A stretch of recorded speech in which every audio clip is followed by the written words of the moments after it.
Hi friends, welcome to Aishwarya Sangeetha YouTube channel. இன்றைக்கி ஒரு tiffin recipe பார்க்க போகிறோம். ட்ரெடிஷ்னலான கிச்சடி பார்க்க போகிறோம்.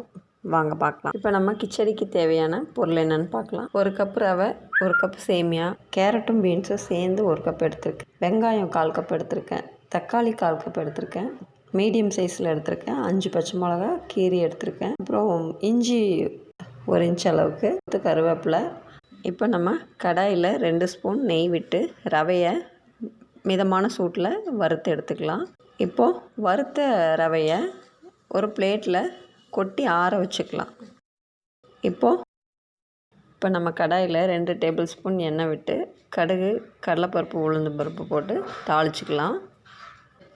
அதுக்கப்புறம் வெங்காயம், கீரி வச்சுருக்க பச்சை மிளகா, 1 கொத்து கருவேப்பிலை, கொஞ்சம் தக்காளி எல்லாம் போட்டு நல்லா வணக்கிக்கலாம். அதுக்கப்புறம் கேரட் பீன்ஸை ஆட் பண்ணிக்கலாம். அதில் கொஞ்சம் நல்லா வணங்கணும். நம்ம தேவையான அளவு உப்பு சேர்த்திக்கலாம். கொஞ்சமாக மஞ்சத்தூள் சேர்த்திக்கலாம். எடுத்து வச்ச இஞ்சி சேர்த்திக்கிறோம். ஒரு 1/2 குக் ஆகணும். அதுக்கப்புறமா நம்ம 3 கப் தண்ணி சேர்த்திக்கிறோம்.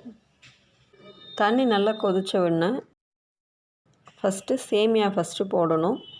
போட்டு அதுக்கப்புறம் நம்ம ஆற வச்சுருக்க ரவையை போட்டு கிளறணும். இப்போ கிளறி வச்சுருக்கிற கிச்சடியை மூடி போட்டு 2 நிமிஷம் சிம்மில் வச்சுக்கலாம். ரொம்ப அருமையாக வந்திருக்கு. ட்ரெடிஷ்னலான கிச்சடி ரெசிபி சூப்பராக வந்திருக்கு. செஞ்சு பாருங்கள். எப்படி இருக்குன்னு கமெண்ட்டில் சொல்லுங்கள். இது ரொம்ப ஹெவியாக இருக்காது, லைட்டாக தான் இருக்கும். டிஃபன் ரொம்ப நல்லா வந்திருக்கு. வாங்க சாப்பிட்லாம்.